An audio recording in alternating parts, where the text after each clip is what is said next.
South Africa is slowly shrinking in its size due to its racial laws. Just like during apartheid, South Africa is again being pushed out of the global community due to its racial laws. And just like apartheid leaders who say if we are excluded, so be it, today's leaders say the same thing. If America, Britain, Australia, and New Zealand excludes us, so be it. Cry, the beloved country. In 1948, Alan Paton published Cry, the Beloved Country, a timeless masterpiece that cried about South Africa during apartheid. The novel paints a heart-wrenching picture of a country plagued by fear, division, and lost values. Cry, the Beloved Country was a book where the author was crying about Africa being slowly pushed out of the global community. Its policies of racial exclusion condemned.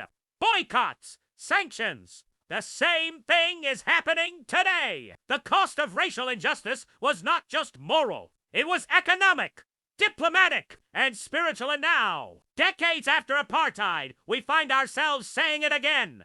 Cry, the beloved country. The global stage is shifting once more. South Africa is increasingly seen through the lens of policies like black economic empowerment, BEE, expropriation without compensation. While these measures were conceived as tools of redress, many fear they now breed a new form of exclusion. This time, not against the oppressed of the past, but against a segment of South Africa's present population based on skin color or historical association, as businesses face ownership quotas based on race, and as landowners fear uncompensated seizures.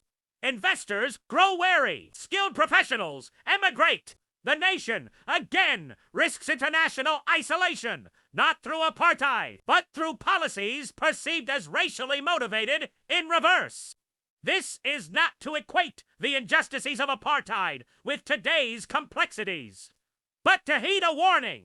Alan Paton didn't write to condemn, he wrote to awaken the soul of the nation. He wrote to remind us that justice must be rooted in love, that reconciliation cannot grow from resentment, and that a country cannot heal by flipping the coin of racial domination.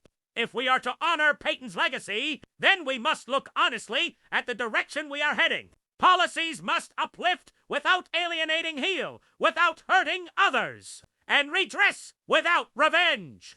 We must build a society where opportunity is not tied to racial categorization, but to need, effort, and shared human dignity. So, again, we say, cry, the beloved country. Cry as one who still hopes. Cry as one who sees that unless we change course, we may once more be a land weeping, as the current leaders say the same thing. If we are excluded, so be it. Robert Mugabe said the same thing. If Zimbabwe is excluded, so be it. And look where Zimbabwe is today. Let us be wise, correct, and not tear the country down through an empty chest thumbing.